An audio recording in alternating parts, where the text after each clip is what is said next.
Small commands often seem insignificant, but they reveal the condition of the heart. In the book of Numbers 15 and Deuteronomy 22, believers are instructed to wear tassels on their garments. Some may say it's a small command and not that important, but obedience is never measured only by what we think is big or small.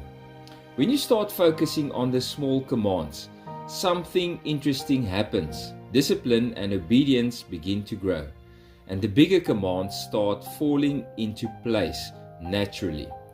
Faithfulness in the small things prepares you for faithfulness in the greater things. Tassels are also a visible reminder.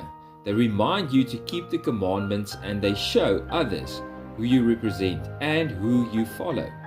It is a simple act of obedience, but it points to a life that desires to walk according to the instructions of the Father. May Yahweh bless you.